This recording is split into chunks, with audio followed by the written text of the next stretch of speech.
This week on Dedicated Discussions, the PS4 is outselling Xbox One again. A Destiny streamer has a stranger delete 2 of his high-level characters. And early access and Kickstarter should have more accountability.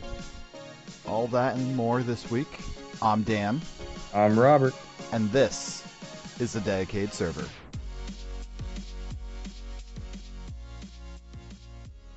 Cue pithy newsroom music.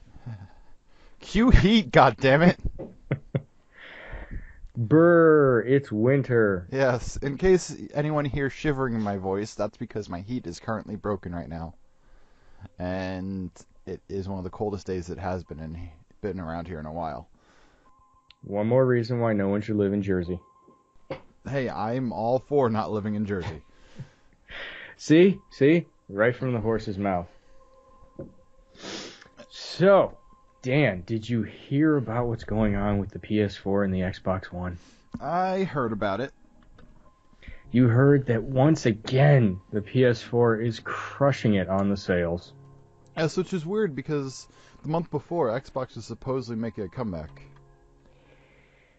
They did actually. They made up a lot of ground, but it was only thanks to that $50 price drop that they had going on during the holiday season. And as soon as it ended, they're like, well, we can go back to normal price because we're underselling this. Didn't we're they not add making a much price money. drop again afterwards? Yeah, they did. It was like 2 days ago. They're like, all right, now $350. I think it's like a permanent attempt now to try and solidify some ground making up kind of deal. It's point is, the PS4 is killing it in sales. In fact, it is currently outselling the most favorite console of pretty much everybody right now. The PS2, when it was at the same point in its life cycle, sold, I think it was like 15 million units at this point. PS4, 18 and a half. Well, also one has to remember, back then gaming was a little bit different at that point. The PS2 was the system that started making gaming for a lot of people as more mainstream, you know? True. The worlds were quite different back then, but there was let's face it, it's still gaming. You know, I think Sony has just proven a slightly better track record on the content that they bring out and how well their consoles work. I mean, I think everybody remembers the Red Ring of Death crap that was going on with the Xbox 360. Yes, for the entirety of its lifeline. Absolutely. It's still a joke. It still hurts, man. Yes. I went through 4 consoles. But on the other side, PlayStation does have a lot more network issues than Xbox tends to. I.e. hackings and stuff like that. True. But you take the good with the bad. To be honest, I would put up with having a shitty network versus a console that fries on its own for no reason other than being turned on. I feel like there's just this... At this point, we're just keeping track of the different battles in a war, and every month is a different battle. Does it even really matter at this point anymore with how long it's been since they've come out? Which is better? It now comes down to games. Truthfully, to be 100% truthful, I don't give a shit which console is selling more. I give a shit about which console is working and which console has the games I want. It really doesn't matter past that to me. I care a little bit the first 6 months, maybe stretched up to a year, because you know what? That reflects a lot about customer confidence in each console. And after that point, it comes more... It's more... You're getting people who are buying the other one now. You know? Yeah, I hear you. Still, though, just after the last generation and all of the crap with the hardware expansions and fixes on hardware that were failing, to me anymore, it's like the first thing I look at, hardware failure rate. How big was it for the first 6 months? Hell, the first year at this point. I hate to be an ass and go back to this again, in the same 5 minutes, but the 360 had like a 75% hardware failure rate in the first year. That's obscene. How are you bringing something to market that dies 3/4 of the time? Well, they don't test these in real world circumstances a lot. And that's only because there's so many different real world circumstances that can happen to it. Yeah, but come on, the real world circumstances were not that varied. It was like the 10-year-old that got the console for Christmas and immediately shoved it in a cubby in the entertainment system and played it all day. I mean, how hard is it to predict something like that? I mean, yes, you can't go overboard and be like, we need to test this thing in sub-zero temperatures because there's going to be a gamer in Alaska that just has to do an all-night session and it's only 400 degrees minus in his apartment kind of thing. Yeah, you can't get overboard and go with that. But I mean, some of them. I do have to agree with you. I'm just playing devil's advocate a bit here. But but there are those different scenarios where it's just like they have these prototypes that they're trying out these games on in the labs, etc., etc. But it doesn't get knocked around like it does in a home. Everyone's super careful with it. Like, they have to treat it on the level of being casual. And it's just something that, by nature, doesn't get done with a prototype. Or by a test build, you know? You probably have a point No, there. that being said... Nobody would want to break the, one of 3 prototypes they have. Yeah. Nobody wants to be the guy that, oh, shit, it was my turn to watch it? Oh, man. That being said, 75% failure rate, someone had to have noticed something was up at some point. I mean... Well, there was an article released last month where they were talking about how a lot of games are coming out with bugs in them, known bugs, and it's just being patched out later, or bugs that they consider can be playable.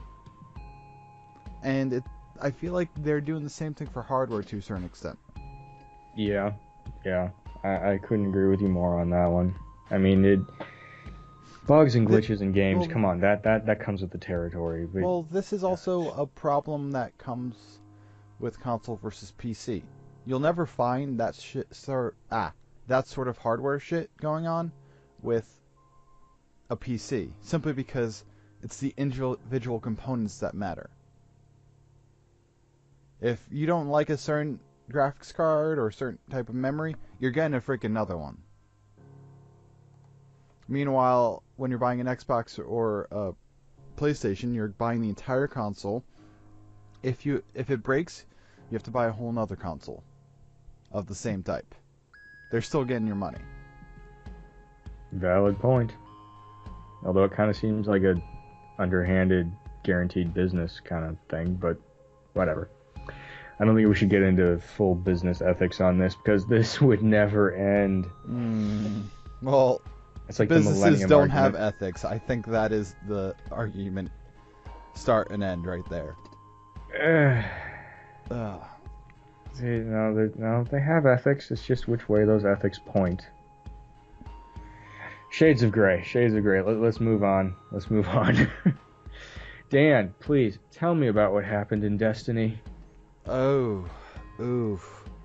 Are we skipping segues? Yeah. Let's just skip segues. There's no fucking point. Yeah. We need Jeremy to come back before we can introduce a new segue. Goddamn comic book store taking up all his time. Comic books, they're both angel and devil. Anyway. Moving on. This is actually kind of a sad story. Sad might not be the wrong word. I feel pity. Pity is definitely an emotion I am sensing right now. A Destiny streamer by the name of some weird Cuckoo Knight, something like that. It feels like he took a Legend of Zelda Cuckoo and just put Knight with it. Anyway, he was playing Destiny, streaming it, and I don't know if it was one of his friends or just someone who was watching the stream saying, "Oh, hey, there's this awesome bug or glitch you can do," saying, "If you let me play on the share to play feature on PlayStation, I'll I'll show you how to do it and do it for you. Then it'll be really cool for your stream type deal. And he was like, okay, went ahead, saw no real issue with it, and gave this Kermit the Frog control over the game using the share play feature. And it just so happened at that moment he had to walk away to... His mother was calling him. You could hear her in the background. This was some sort of 12-year-old, it sounds like. And Kermit the Frog proceeded to delete a level 31 Warlock and a level 26 Titan. And destroying an exotic weapon from the third character that he still had. And the streamer came back right after this happened, saw that his weapon was gone from this character, and was, oh my god, immediately deleted him from his friends lists, canceled the share play, and then a minute or two later when he looks at his characters that they're missing and all that, you hear him actually crying in the background. Am I the only one just feeling blinding anger for this poor kid? I'm not feeling anger per se, I'm feeling like, what the fuck? I feel a little bit of anger because, you know, you kind of hope that in the gaming community, like, gamers won't be that evil. Have you met the gaming it's... community? I know, but you have to admit there is a line that was crossed significantly. There was a line. It's one thing to hound a guy in a game because you hate him, like, you know, to constantly just shoot the guy in a first-person shooter match, just beat the crap out of him, make him want to never play the. All right, I can sort of understand that, but to actually mess with someone's account, that's sort of crosses like the one line that I think there is. No, there is a definite line. There's a visible, well-known line that was crossed, but the thing is that line gets crossed all the time. There's always accounts being hacked and stuff like that. It happens. Yeah, but let's face it, the account hacking thing, generally that is not specific. You know, that is generally like, 6,000 accounts were hacked today. You may not have whatever in there, or your credit card might have been taken. That's a little different. That's a broad range of attack where you just happen to be in there. This was one dude who apparently was on the kid's friends list who just said, I'm going to totally screw this kid over right now because I can. Well, I would have to rewatch the video. There was 13 minutes of just him streaming beforehand. Yeah, dumb crap for 13 minutes. Yeah, and menus and all that. But he may have added him onto his friends list just for this. But this isn't too different from giving someone else your password and being like, oh, here, play it. Very true. Very true. Would you do that? There was a little bit of lack of thought when it came to what the kid was doing. No, I trust my friends. I won't give any of them my passwords to my accounts. Agreed. Agreed. I may trust friends, but yeah, I'm not gonna say, yeah, sure, no problem. Here's my PIN number. I mean, it's never gonna happen. The second he walked away, that's what it became. Pretty much, yeah. Because before that, it's saying, oh, hey, here, let me pass you the controller. He could have canceled it at any moment when he realized, oh, hey, something's wrong. But he didn't, because he wasn't there. Yeah, it was kind of a perfect alignment of bad circumstances. It was. That being said, how did this happen in the first place from a safeguard side? Like, I know that it probably wasn't ever really thought of beforehand, being like, oh, hey, someone could just cancel it at any time. But, like we just saw, it does happen. Circumstances do arise where you won't be able to cancel it. What safeguards should be put into place?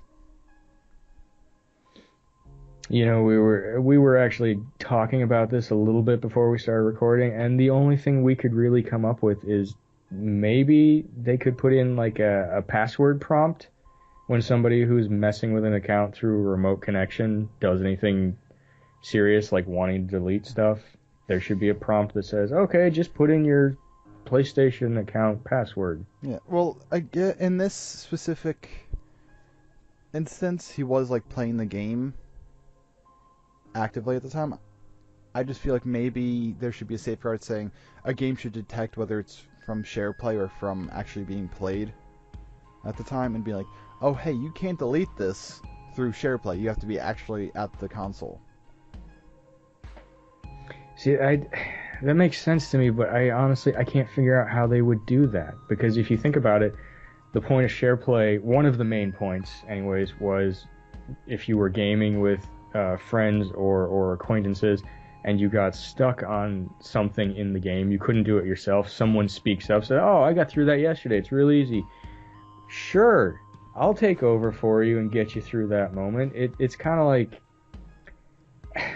how do you program the console or the network or whatever you have to do to detect when there is a malicious action going on and to ignore it, and a helpful action and to save it to the account of well, the I new feel like it's good player. You know, I don't feel like it's saving or anything like that. I think I'm talking about just the straight up deleting of data, deleting of saves or stuff like that. All right, I can back you up on that. That I think that could be fixed pretty easily. You know, just Yeah, like deleting a you save, can't delete deleting a content. character, anything like that. Respecting a character. I feel like that would come in use with the password type thing. Mm-hmm. But I can understand playing the game. Like, you know what? If you end up dying and having to go back all the way to the initial save, then you know what? That's the dangers of giving someone else control. That's the same thing as me giving you a controller and you failing miserably. But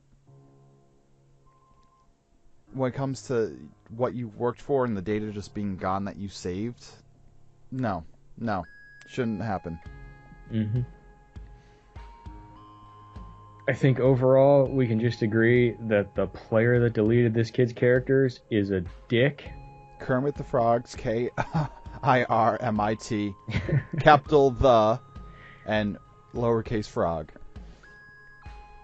Yeah, we're giving him the dedicated discussions mark of dick. Mm-hmm. This kid was only like 12, because you know he didn't get Yeah, angry or frustrated. He just was like, my life is over now. He had to be young, because it did seem like a world-crushing disappointment kind of thing. Yeah, he sounded young. He had to go to his mom, who called him. Yeah, that is pretty obvious evidence that this had to have been a young kid. Still, bad judgment aside, total dick move on Kermit the Frog. Mm-hmm. We don't like you, Kermit.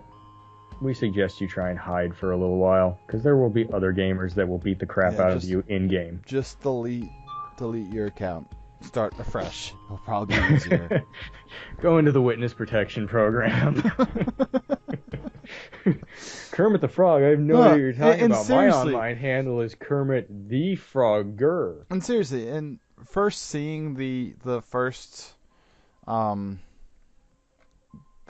reports on this, you know for a fact this kid, whoever did this, had to be harassed already before even recording this. Yeah. Now, I will say on a high note, this Cuckoo Night, whatever. It's supposed to read as Cuckoo Night. It could be. Yeah, Cuckoo Night kind of works. People on his friends list were giving him equipment when they saw what happened.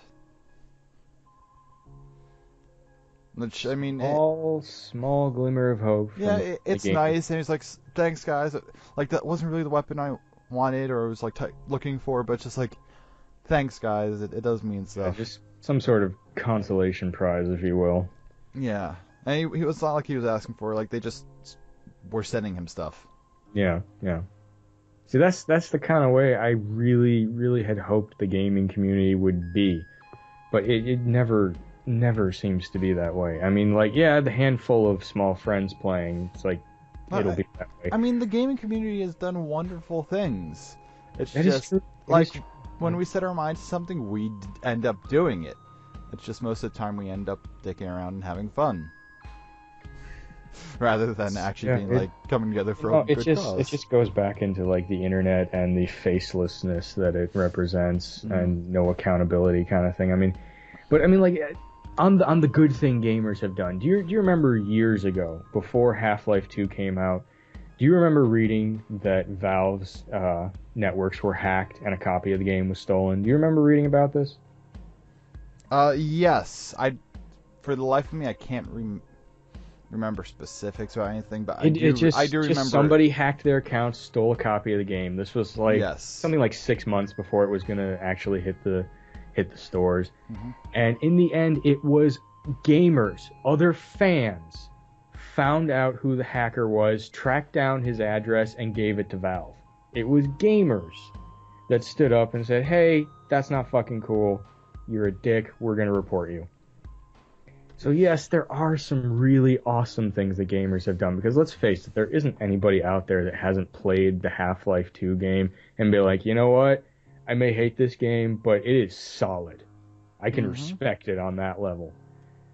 So there's good stuff, and then there's just this growing pile of dick things that people do, and this is just the newest one. And to be honest, it's just got me kind of pissed off in general. I mean, granted, yes, it's a game. It shouldn't dominate your life, but come on, man. That's to me, it's very similar to a guy you thought was your friend hanging out in your living room with you, watching TV, and you say, you know what, I'm going to go get us some drinks, I'll be back. And the moment you leave the room, the dude frickin' ransacks your wallet and leaves. Mm-hmm. You know, it's like, oh, that guy I was hanging out with, he seemed cool, and now I'm fucking broke and I need a new bank card. It's like, come on, man. We better move on, or I'm going to start ranting on some shit. Well, we're moving on to a subject that I've ranted about before, and I've been very vocal about, but I feel like it's time we take a more serious approach to it. The pros, the cons, what can be done, what can't be done, and this is early access and Kickstarters.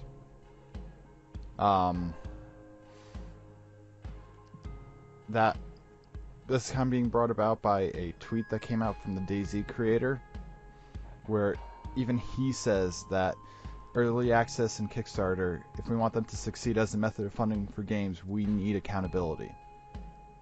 I find that very interesting, because the only reason why he has had success in his game creating career is because of early access.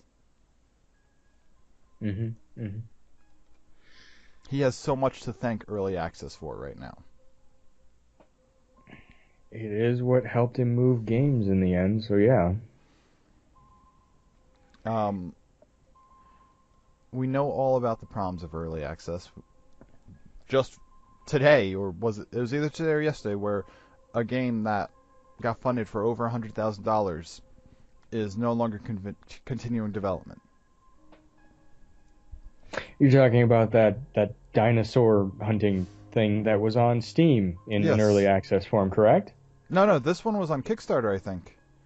No, they raised funding on Kickstarter, but I'm pretty sure, like 6 months or a year ago or something like that, there was an early access kind of beta version you could pay like $2 for on Steam for PC play. Okay. But yeah, the developer has gone silent now, yes? Yes. 120 grand raised, and he's gone silent. Mm-hmm. Maybe he owed some people some monies. Hell, that wouldn't surprise me nowadays. No. It really wouldn't. Like 20 years ago, yeah, that would have surprised me. But now it's like, no, I could easily see my neighbor who's like 75 all of a sudden have a loan shark drive up to their house. Where's my money, man? Like, he's 75. He's not going to live long enough to pay you back. Why are you getting upset? No, there needs to be heavier accountability for the Kickstarter stuff, because there are too many people essentially donating money towards the production of what they are hoping will be awesome games and just getting kicked in the teeth. Okay, there's a few things I can take from that statement. Number one, how do we get that extra accountability? But number two, isn't that almost how AAA games are selling their stuff, except rather than betas, they're going only off of hype? As far as how we apply the accountability, I truthfully, I can't think of any ideas that would be feasible in my opinion at the moment. I mean, other than people just being really wary about what they're gonna donate money towards. But I see what you're saying on the AAA games and that stuff, but in this case, these people are paying in advance, and I mean, granted, yes, there's the pre-ordering and all that stuff, but pre-ordering is a small market.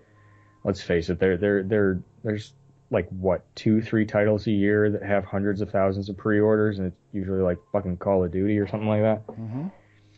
But for everything else, like these little indie titles that people are hoping are going to be like that one gem this year, and they're paying out more money in advance towards the game than what it would actually cost to buy a new copy.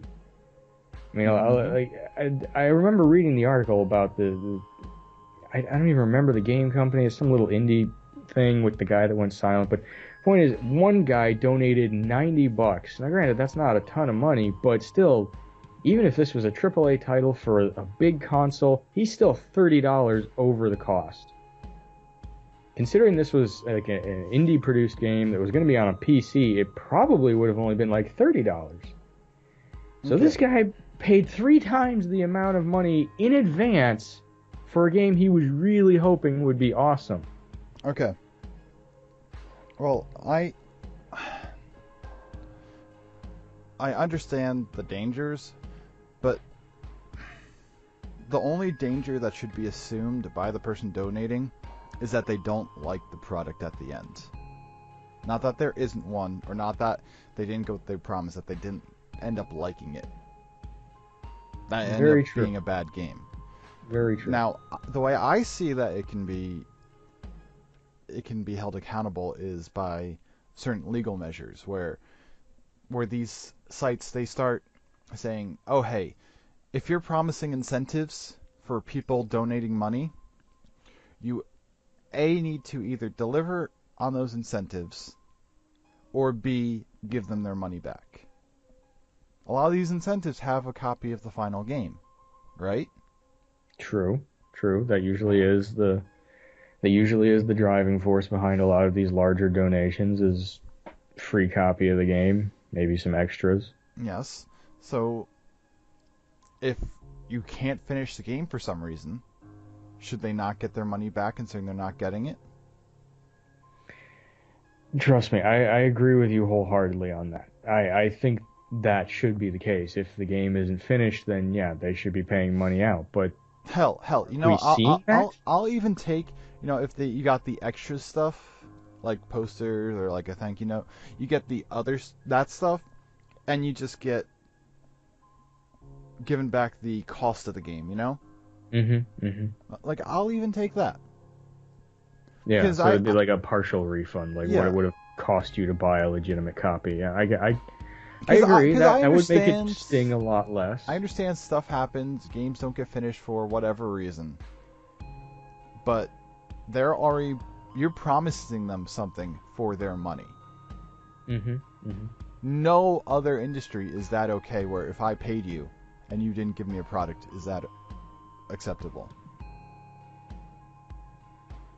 True. That is true. This is the odd precedence in the gaming community. And I mean, I was telling you just before we recorded, I remember reading a few months ago about a giant Minecraft conference that was supposed to be held, and people had donated, I think it was upwards of 150 grand to the group that was willing to put it together, and they just. Well, I heard it wasn't donations; they were actually buying tickets. I think it was a bit of both. But either way, I mean, the people ended up out their money, and whoever was in charge of the conference was just gone. Like I remember there was like one communique like 6 months later when nobody had heard anything, and it was something like, we're trying to straighten out issues or something vague, and then that was it.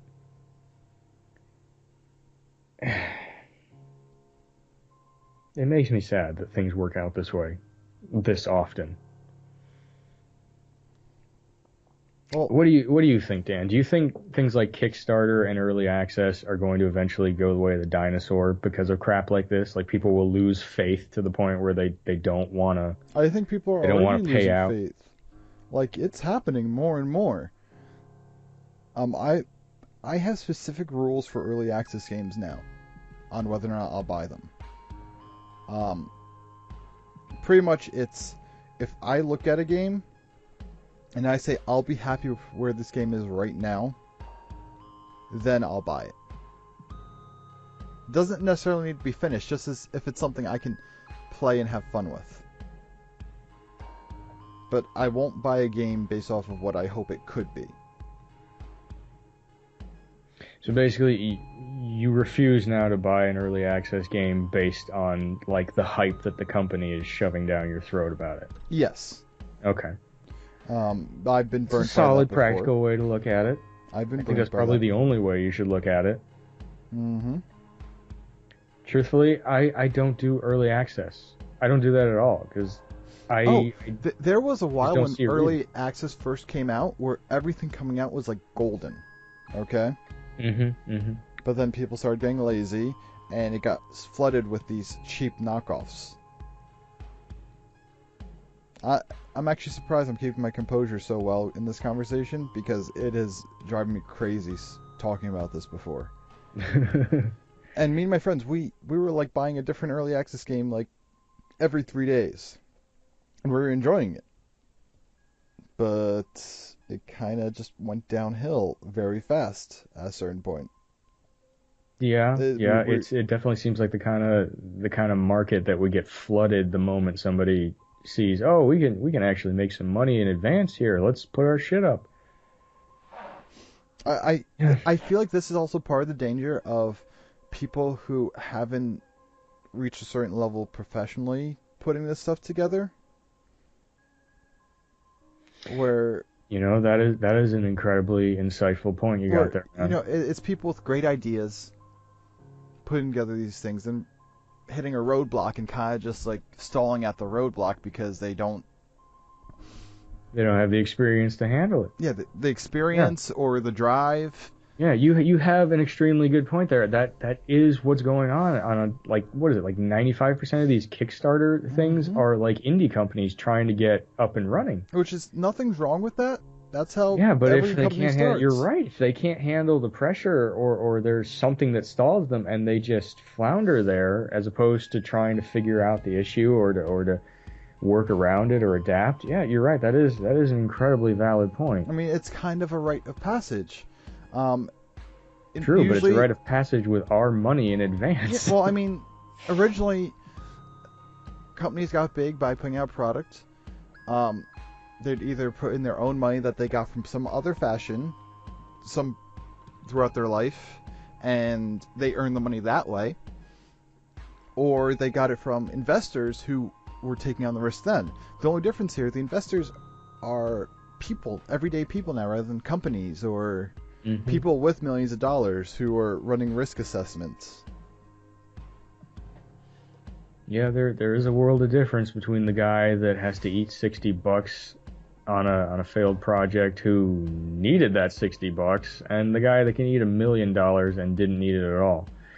Yeah, there's a world difference on that one.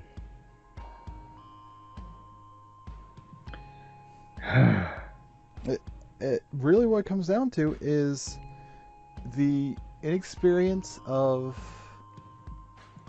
the people putting out the products and the inexperience of the people investing in the products. Somehow our discussion about this and the Destiny Kid, they feel a little unfinished. What do you think, Dan? Should we ask people to leave comments about their thoughts? Where should they leave these comments? Right there on our YouTube page, man. Right down below? Right down below. Look, I can see it. I can see the comments section from here. I'll be damned. There's plenty of space there too. Man, I really, really would like to see some comments there by next week's video. I would like to have some thoughts on this stuff because there is just too much for us to expand on and keep this in any sort of realistic time frame. It really is. This is like a week-long debate. Easy. Guys, we always tell you, leave something in the comments below. I want to actually hear what you guys have to say for once. Even if it's your opinion is matching ours exactly, we want to know what you think about this, because this is actually a really big deal for me personally. Like, I've gotten very angry over this in the past. I feel like the future gaming can be very, very wonderful with early access, but something needs to change. So let's talk about this. I would love to hear what you guys have to say, whether it's here on our Facebook page or our Twitters. Okay? You heard him, folks. Don't let Dan cry alone in the dark anymore. Share in his pain. How did this turn into a PSA? It just felt right. Anyway, go ahead, like the video, subscribe, all that stuff if you did like the video. Please just tell us what you think about the subject matter. We have a Facebook page. It's being posted on. Go ahead, find that dedicated server. I'm on Twitter, Radical Dan, 2 N's. Don't forget about me. I don't. The guy. Go ahead, it's been fun. I'm Dan. I'm Robert. And this was Dedicated Server. Cue pithy outro music.